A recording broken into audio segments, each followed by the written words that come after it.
Have you ever wondered why your prayers feel like they're ricocheting off the ceiling, as if heaven has slammed the door in your face, and you're left questioning whether God is even listening, when in reality there are hidden reasons, some so shocking you'd rather ignore them, that keep your cries unanswered, starting with the secret pride lodged in your heart, because James 4 verse 6 declares God resists the proud but gives grace to the humble. So when you approach him demanding, expecting, insisting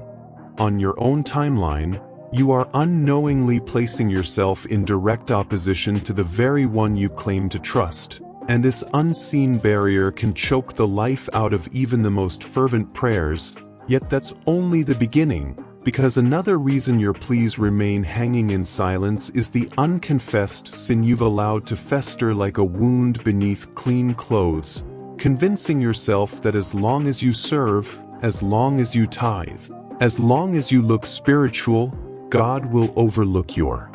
secret compromise. But Psalm 66 verse 18 warns that if you regard iniquity in your heart, the Lord will not hear you, and you can fast, weep, and plead, but until you confront the hidden darkness you've excused, the heavens will remain bronze over your life. And still there is more, because sometimes God's silence is not his absence but his training, and in these moments he is forging endurance, stripping away false dependence, forcing you to decide if you truly love him or only the gifts he gives.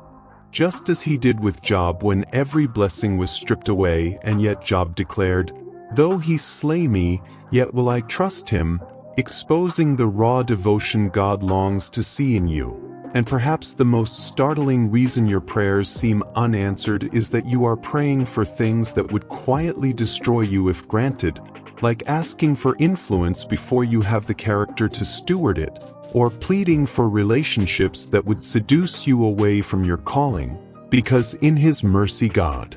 sometimes says no when your heart screams yes, knowing that Romans 8 verse 28 is still true even when you feel abandoned. And finally, you must confront the possibility that you have surrendered your expectancy and settled into spiritual apathy, praying with your mouth while your spirit is hollow. Because James 1 verse 6 says the one who doubts is like a wave tossed by the wind, unstable in all he does. So you cannot expect an answer if you have already decided it's hopeless, and this is your moment to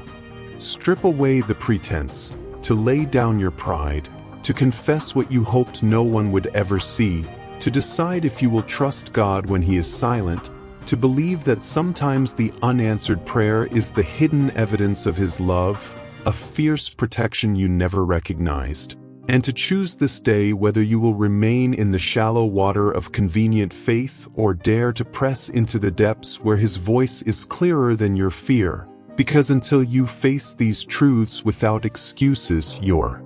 prayers will remain a powerless echo. But if you will humble yourself, repent, persevere, and trust, you will discover that the same God who feels distant has been closer than your breath, waiting for you to surrender fully.